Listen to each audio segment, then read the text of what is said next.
we're only bloody live, aren't we?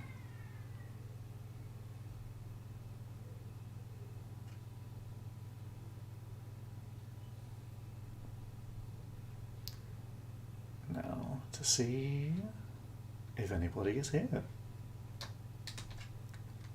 Everything looks to be working properly on my end, but please do let me know that you can hear me, because otherwise I'm going to be sad. Thank you very much, Mike. This is just what I wear, you know, just around. Is there anything that I can tweak to make things better? No, I think this is what we're working at. So yeah, we're just going to take a couple of minutes for people to rock up. It's obviously not exactly 7 o'clock yet, so we'll let the stragglers come in. Those people who may or may not have, for some reason, not just been waiting on this YouTube link for 40 minutes. I can't imagine what else they've been doing with their lives, but those people we will permit to be here before we start. Oh look, Whammer's here, so that's good. That's good news. Yes, hello pals. Happy Tuesday. We've made it through the great keepening, the ordeal of trying to get all of last season's keeps sorted out over several days, but everything has come together just in time for some lovely globby action and wheel drafting. I don't know what you're talking about, Bama. Everything is fine. I don't have any tabs open other than this one, so that's all there is to say about that. Yeah, I can't remember who's I'm meant to be expecting, if anyone. So no, I'll go in like a minute or two because I got places to be and I want to do some wheels. But yes, hello, especially to any of our newbies who might be tuning in for some reason. This will, I suppose, be quite confusing for you. But this is apparently a thing that we do every fucking season for some reason. We're going to give out some awards for all the stuff that was good and weird about season 15. We've had a lovely time out in Mongolia. It's been very cold, and quite wet and windy. But we've managed to make a season work regardless. And second of the cycle, you know, the World Cup race is presumably hotting up for somebody.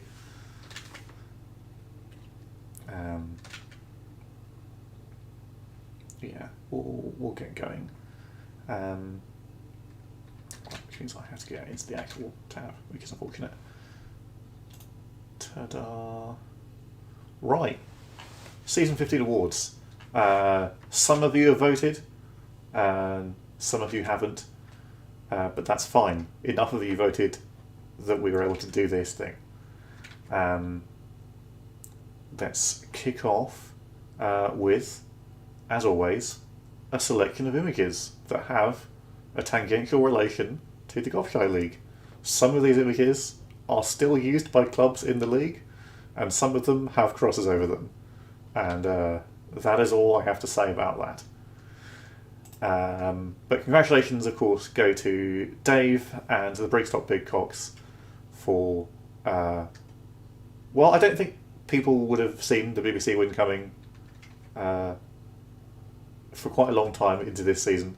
We got there in the end. Famously, other options seems to be available. But we ended up with the BBC win with a game week to spare at the end. Yeah, some good old-fashioned 4-4-2. And a very strong performance throughout the season. You know, picking it up where it mattered. Well done to the BBC. Our first-time champions. They've turned all their cups into a league, and from very humble beginnings, they've become one of the Golfshire League's most successful clubs, which is difficult to believe even now. Here, for those curious, is the old table. As you can see, it's very detailed because once again I forgot to take a photo of the actual table on the website, which is of course the only option I had to get the table because the one in the game was broken. More on that later.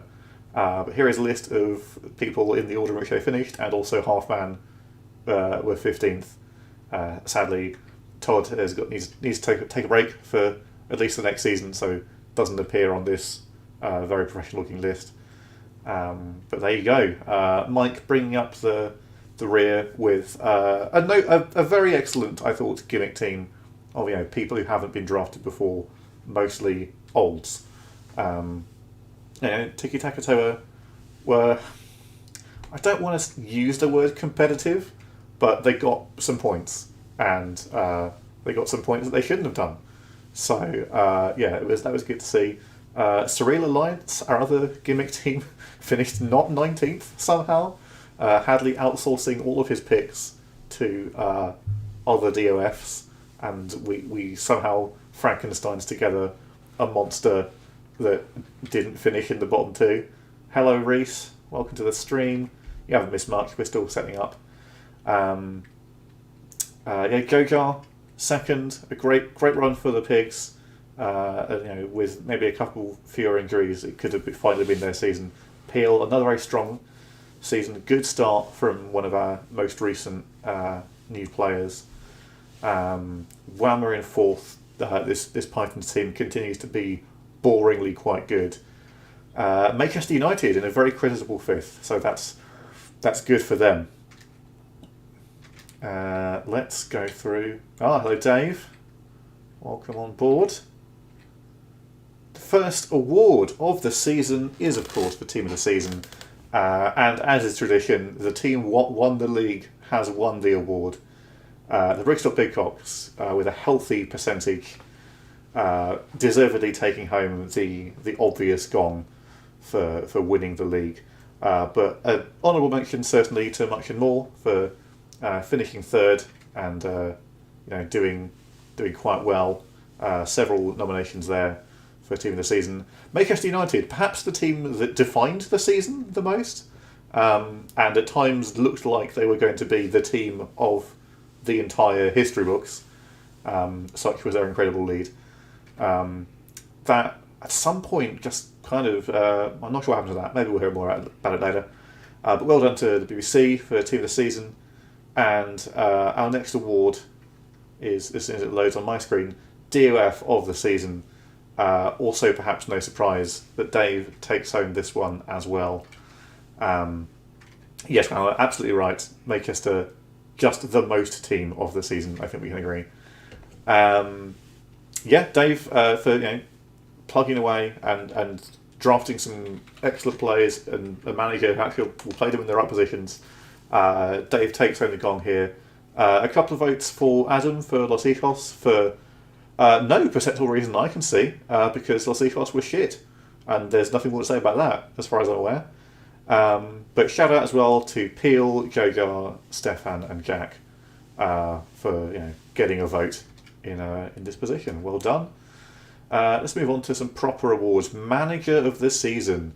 This is always biased towards the winning manager, but there are perhaps some exceptions. Roberto Mancini becomes gets his win in this category for the first time for leading the BBC to glory. Well done to him. Has he died before in previous cycles? I can't remember. Either way, he hasn't really distinguished himself in the Gobshite League before now. So congratulations to him. Zinedine Zidane for Much and More also got a couple of votes. Carlo Ancelotti at Barcelona. Barcelona were bad, so that's weird.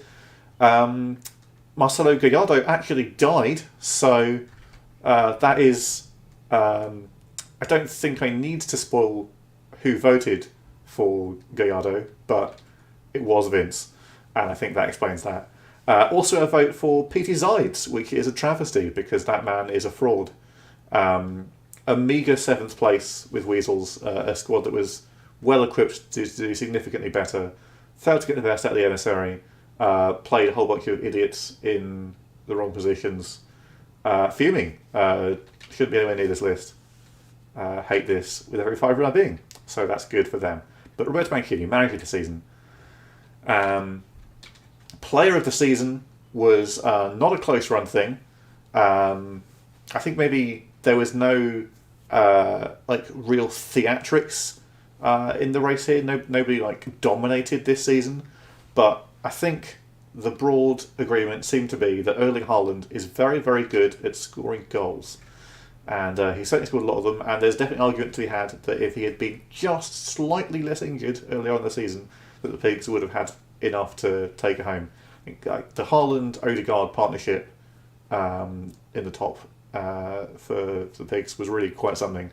But yeah, Haaland dominated the scoring charts in a competitive year for scoring. Was the best of the best. But shouts out to top 10, Lautaro Martinez, Ciro Immobile for firing BBC to glory even, and Big Duvan also getting a shot there for being very good. Had one of his best seasons, Big Duvan. So well done to the lad. I didn't see the average rating statistics because at the time I was filling in admin for the final game week, so I have no idea who played the best. But yes, only strikers here. It was one of those kind of seasons. Let's start filling in the team of the season then, starting in goal, because that's where we start. Your goalkeeper of the season was a tough choice, but impressively, I don't think people would have called this before the season started, but Koen Casteels from the Pigs, drafted as the first choice keeper, having previously had a season where he'd played 3 games and been the top ranked keeper because of the small sample size, but actually justified it with his performances all season. A rock at the back for the Pigs, really impressive stuff. Beats out Jan Oblak from Much and More and Dani Martinez from the Ducks, both of whom had good seasons. But big fan of Castells winning this. That's just that's a heartwarming story for the whole family. So welcome Castells into the team of the season. Reese is fuming. I won't have it. Castells is the feel good choice, and yet Joey Hogg kept Davis over Castells. That is, I think we can agree, hot nonsense. Right back of the season. So I had a choice here. We had Ty at the top, Denzel Dumfries of Weasels, and Baker and Pavard of the BBC. I broke this tie in favour of Dumfries because I can, and fuck you. But Reece James from the Manx, Kyle Walker from the Menace both had a shout here. Baby Pep Guardiola, perhaps the surprise success story from the Surreal Alliance season, actually being serviceable at right back. The juiced up son of a bull fraud really, I think, became the juiced up man who was born to a ball fraud this season. I think it's fair to say. Pavard was the right back for the BBC, but Dumfries was actually really, really good, and which is a relief because I chose not to blue keep him and then drafted him in that slot anyway when the time came, and he was good. So welcome to the team, Denzel Dumfries. Centre backs, another choice to be made here. The first one was easy. Patrick Omondi, our Titanic Kenyan regen at the back for Kumang, walks into the team. The defensive record at the Pythons was ridiculous this season. Apart from that one 5-0 defeat or whatever it was, but they were disgustingly good all year. Otherwise, we have a tie between Rafael Varane of the BBC and Alessandro Bastoni of the Pigs, I want to say.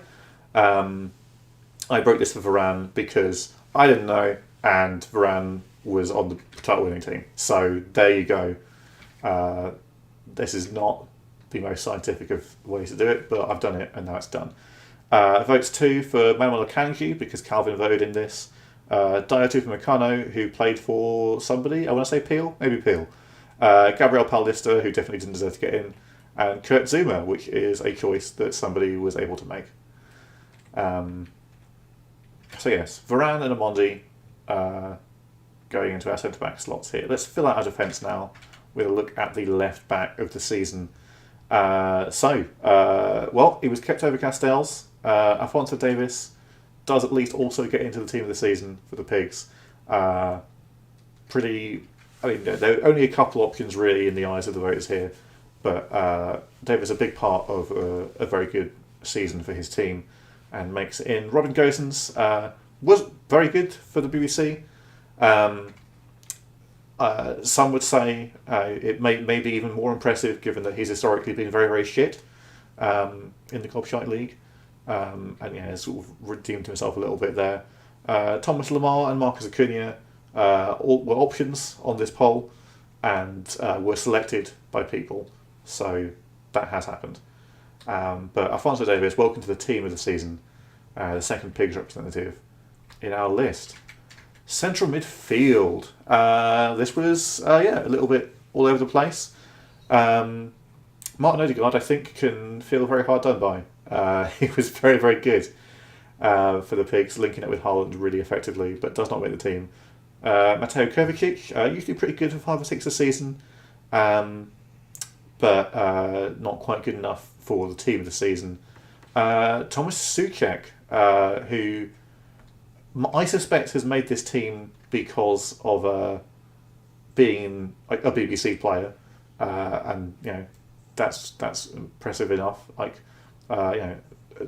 Sukek maybe not who you'd expect to be, delivering the goods for a title-winning team.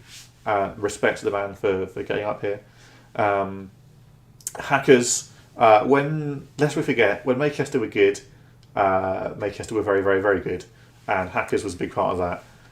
So he has survived the cull at the end of the season after events transpired that took them on a downward turn. So he is in the team, and we were split between Danny Olmo and his Normalness, Big Norm on Yango. I broke the tie in favour of Danny Olmo because I felt guilty about having already done it for Dumfries. Big Norm will have his time, now one of the top 10 players in the world by CA.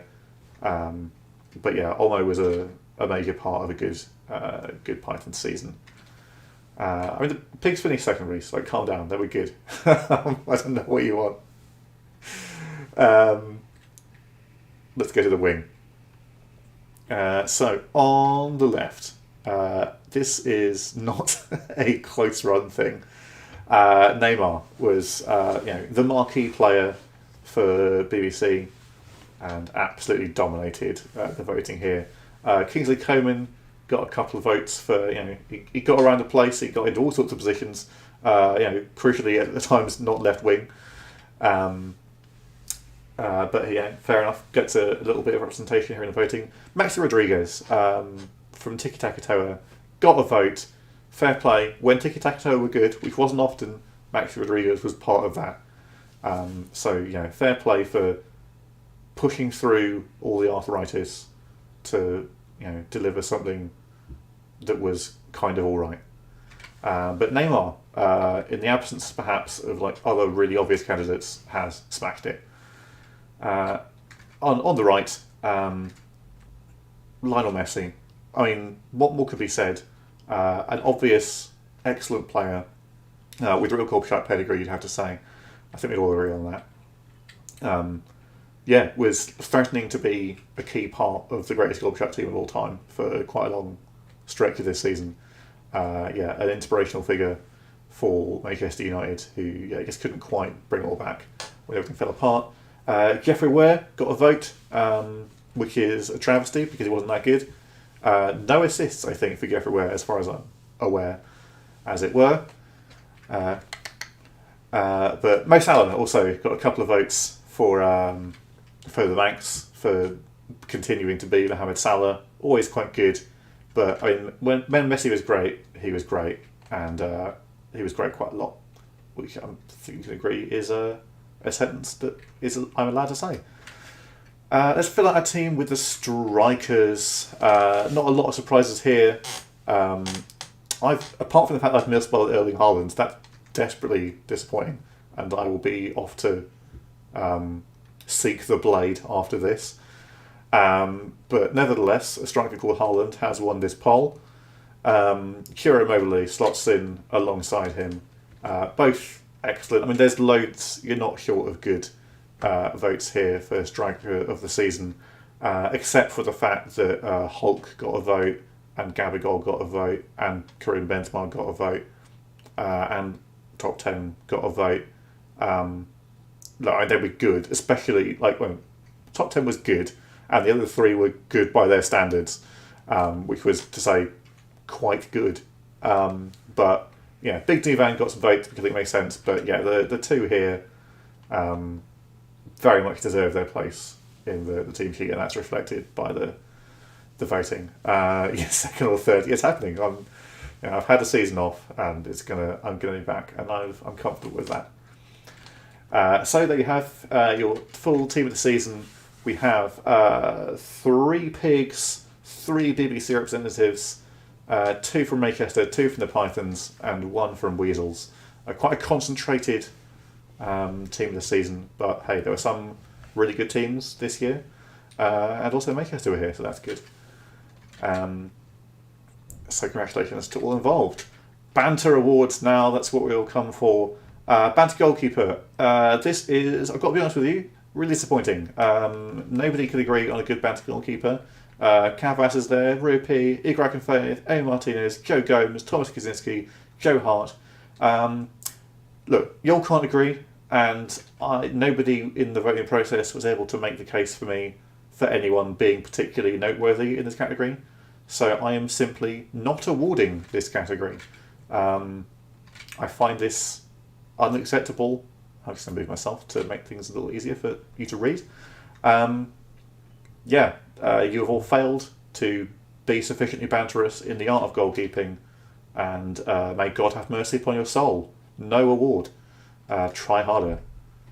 Let's hope we can do a bit better in the defender category. Well, at least we have some kind of move towards a consensus here. A point for Joe Gomes. Well done for Joe Gomes. He's tried hard again this season. Giorgio Chiellini, maybe undervoted here. The thing we've all desperately wanted to happen for 2 seasons now, ever since Johannes just valiantly chose Chiellini as his real boy, came to pass this season when Chiellini finally retired, and has now become a manager and has been kept on as a blue keep real boy as a manager. It's the fruition of a brilliant project that I'm really excited to see develop even further in the rest of this cycle. Hopefully he will not get to the volcano too quickly. I want to see what kind of manager we have on our hands here. But we have Dante with a few votes here for being really, really slow. Just wow, so slow for Surreal, causing a lot of their early goals. And it's a miracle that they got out of 19th with that man in there. He was blocking the way of like enterprising young players like Ulysses, blocking because he couldn't get out of the way because he was so fucking slow. So we have here, though, I'm going to give it to Kingsley Coman, who made an appearance in central defence, and that one of the lads vote over there represents one of the lads who played at centre back despite being a winger. I'm sure you'll find that wording indetectable, but that will, I think, break the tie in favour of Kingsley Coman in the time-honoured tradition of players taking turns at centre back in the Goalkeeper League, despite there being no real justification for that happening. Well done, Kingsley Coman. Let's move on to Banter Central Midfielder, which this probably was really only going to go in one direction. Congratulations to Joe Gomes, to Eduardo Camavinga for being kept as taken on as a real boy, or as a non-real boy. Yeah, taken on as Mart's real boy, having disappointed for John in the first season of the cycle. That was very funny. Olivier Giroud memorably ended up playing at central midfielder in a 9-man team for the ball on foot. But there's no real question that Eden Hazard has comfortably won this category. Drafted by Vince to play at centre midfield in a weird formation with no real accommodation for Eden Hazard's preferred position. Or indeed Ousmane Dembele. Two of Vince's marquee picks last season were not accommodated in his preferred lineup.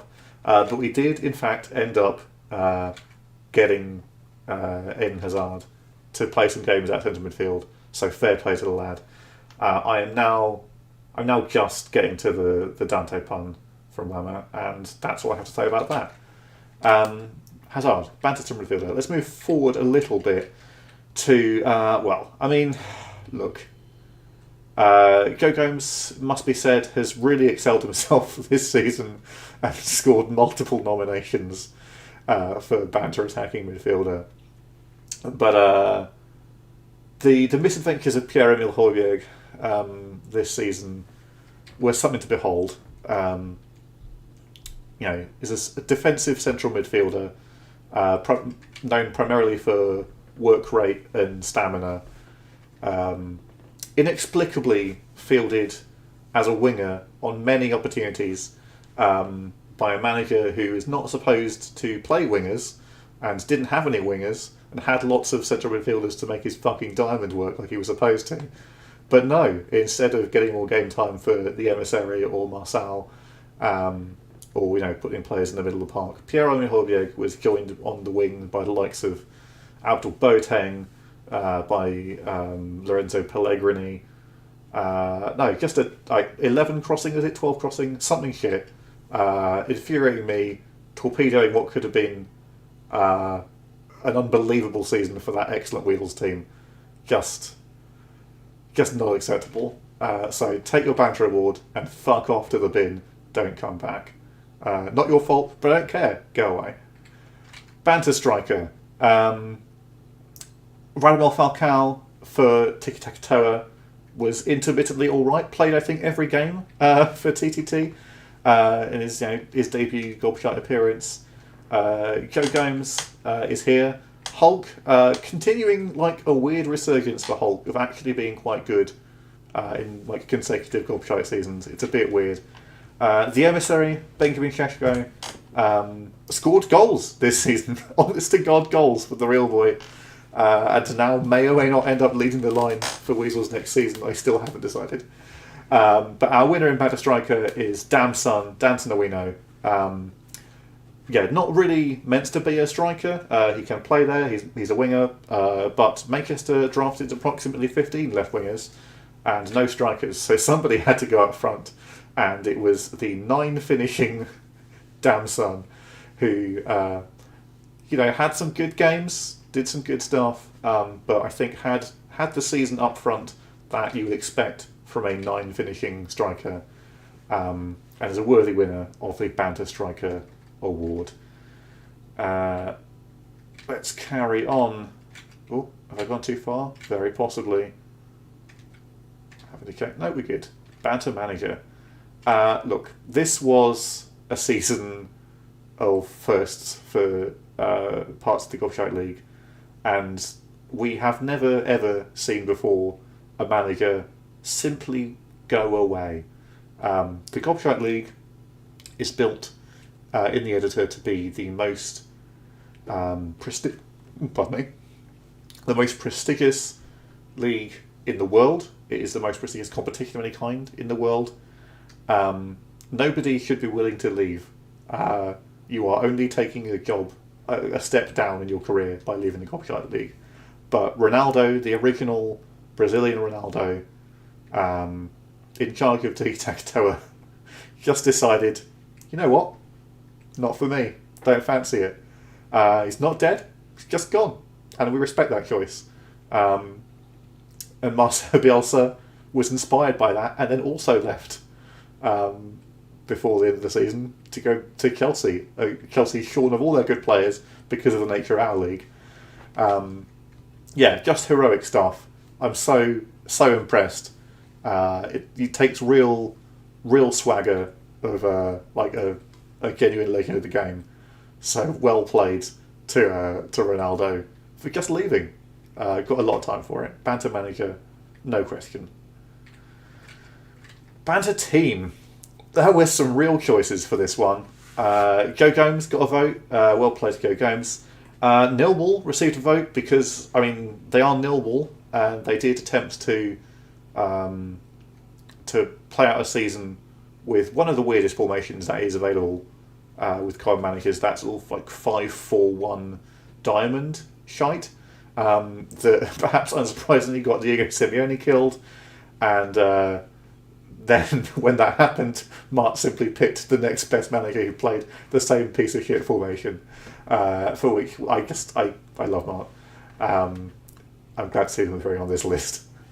Surreal Alliance got some votes for the gimmick of outsourcing all their picks, apart from of course the real boy Ross Barkley, to other DOFs in the league. Hadley simply just getting on with his life in the meantime, and they came out with a pretty interesting team full of hilarious picks seemingly to tank the team with the likes of Benzema and Firmino, not to mention Dante, and then some fun picks as well. People really flexed their muscles on this one, and we got a pretty wonky team, but they finished 17th, so fair play. Los Hijos de Chad, I mean, where do you start with Los Hijos de Chad? I think where you have to start, the headline really is that Los Hijos were shit, and Adam drafted very badly because they were shit. But some would say that they might have been slightly affected by the randomness of the Football Manager simulation. Projections were better than what they got, but it cannot be stressed enough, Adam did very badly. The winner though, Banter team, it's hard to argue with Manchester United.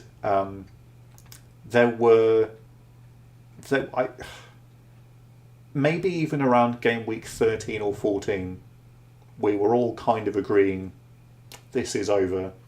Manchester are 20 points clear. They're playing incredible football. They look unstoppable. There's no way this doesn't end with them winning. And look, we're all surprised by that. Manchester teams aren't supposed to dominate the league, especially because it was essentially the same Manchester team that make always drafts. I did at one point, while speaking to somebody outside of the league, describe this situation as the Infinite Monkeys finally writing Hamlet. But the evidence was right there. Manchester were incredible. And then, somewhere a few weeks before the split, they stopped. Manchester just stopped. And they finished fifth, which is not where teams dominating the league and becoming the best ever all time finish. It's just incredible. It was a spectacular bottle, and we've had some big bottles before. Nobody can or should forget the Pythons, or indeed the Sporting Martyrs bottle in season 3. But this was an even more spectacular one than that. Just incredible scenes, and one of the chief storyline of the season. So yeah, Banter team to Manchester, inarguable, I would say. Gimmick of the season was there were some good ones here. Insane winning streaks for various teams at various times was put forward. Joe Gomes got a mention. Fair play to the lad. Managers leaving jobs. Nobody knew that could happen before, and it happened more than once in this season. So yeah, that was pretty wild. Why is Højbjerg playing on the wing? A recurring issue that did crop up. The Surreal Alliance draft strategy. Totally legitimate choice there. It was a great gimmick, well executed. But perhaps unusually, normally this award goes to a season-long gimmick, something that just keeps coming up every week or so. But there was one special week this year. It started with a shout out to Paraguay for having the world's largest navy for a landlocked country, and it turned into one glorious stream that was almost entirely themed around the Navy and seafaring. Navy Week, I forgot to research what game week it was to say here, to link you to the VOD or whatever, but it was a good time. Go find the VOD somewhere in the middle of the season. I don't know. Navy Week was a great time. Let's do it again sometime in the future. It was a good stream. Where are we next? Surprise of the season. Lots of suggestions here of varying sort of, varying themes. So Roberto Mancini just being good. That's a surprise for you. Kingsley Coman popping up in weird places. That was a surprise. Joe Gomes, yes and no. But we have votes for Joe Hart for simply being alive. That was news to some people, and congratulations to Joe Hart, you are alive. Vince getting his wish and actually having Hazard play at central midfield for several games. That's fair play. We really thought that he'd just knocked two of his key players out of the team entirely. Messi's team, actually getting into the top half of the split and going on a big run. Can't imagine who voted for that as a surprise. But our winner again goes to Manchester for being very, very, very good and then very, very, very, very bad. The whiplash from that team, incredible. We didn't think they were unpredictable until they really became unpredictable. So congratulations to Manchester on another win, which I'm sure you'll savour. Disappointment of the season. And I'm sure you weren't expecting some of these things to come up, but it must be said that some of these things we've also already mentioned were quite disappointing. Our winner, of course, is Manchester United for that bottle job. I mean, I think at least one DOF will be very disappointed in what happened there. Los Hijos de Chud for falling below, let's say, pre-season predictions, and also just being very, very bad. Manx and Black, disappointment of the season. Finally got a manager sacked. It took until right at the end of the year, but they finally killed a manager. Joe Gomes, despite many other nominations this evening, has got a vote for disappointment of the season. So try harder, Joe. The Queens of the Quagmire home kit, which I reckon was undervoted in this category. It's easy to forget now, but through the mists of time, cast your mind back, people were absolutely losing their shit over this kit. Like when the lineup graphic came in for the preview show, people were like, "Wow, this kit looks amazing. This is the hottest shit."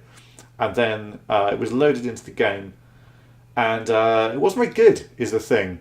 It wasn't very good. The single sleeve, far less exciting than the double sleeve would have been on the graphic. The shorts also being dark green really just ended up sort of washing out the whole thing. Bad kit, and a bad team, also worth mentioning. Votes also for Adam for disappointment of the season and for fuck off.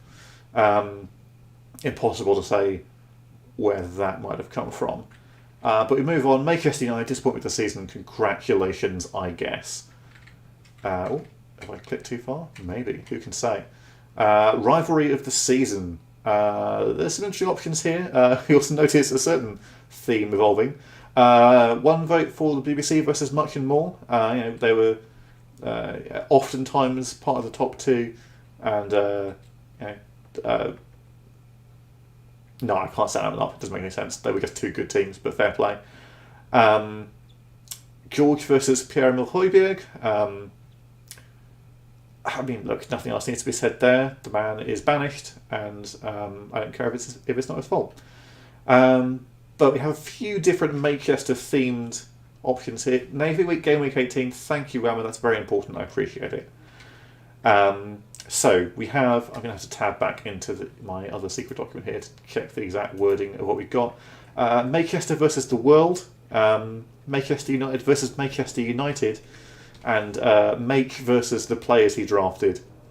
All got varying shouts out here for rivalry. There's a lot of stuff going on vis-a-vis Manchester this season, but you couldn't quite agree on the exact phrasing for that. So I've broken the tie by splitting these into their individual votes and giving the prize to the league table versus correctly displaying the split.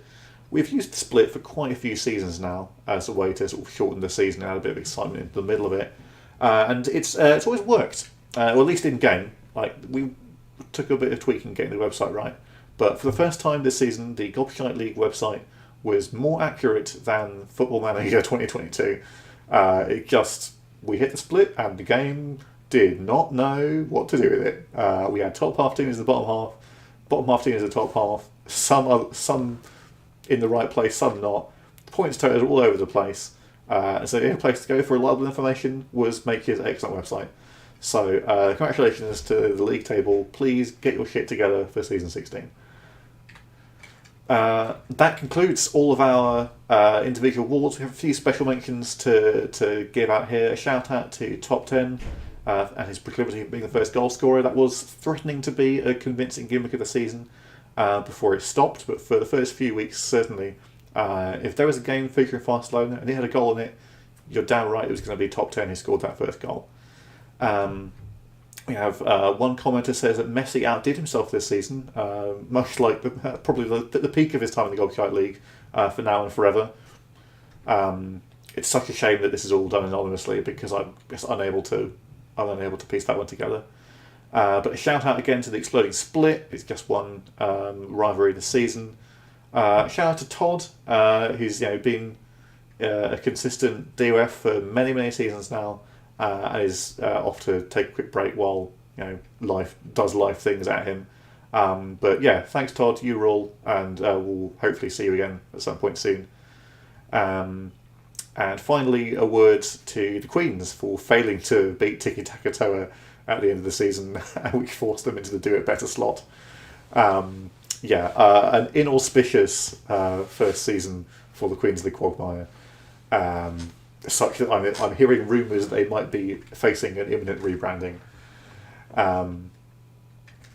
But I can confirm, while we're here, that we've sacked off the thing where we talk about how we've sacked off the season in 3 words shtick, because it's been like a few seasons since anyone bothered with that, and that's fine. And this year, absolutely nobody bothered putting anything in that was at all relevant for that field. So that's gone. Don't worry about that anymore.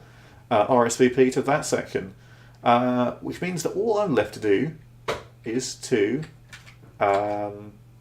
introduce where we're going to be playing next season. So obviously we've been carting around the world. We've been all over almost every continent at this point. But with the season 17 being the final season of the cycle, which is obviously, as is tradition, held in Montserrat in the exclusion zone, we're moving a little closer on our sort of inching on our journey towards Montserrat this season. We'll be just a couple of islands over in the sunny country of Dominica. So get hype. We're back in the Caribbean. It's going to be hot. It's going to be humid. It's going to be some nice food. There's a parrot on the flag. I don't realistically know what else you could ask for. So yeah, Dominica, season 16. And we'll be dropping for that very, very soon because this is the end of the presentation. Thank you all for watching. And if you're on the VOD, thank you for watching. I don't know why I specified that was any different. Head on over to Discord right now, because Whammer is going to get started on dem wheels. We're going to figure out the drafting order, and then we're going to get stuck into the draft for season 16. Thank you all very much for joining me, and I will see you in the future. And in the meantime, fuck off.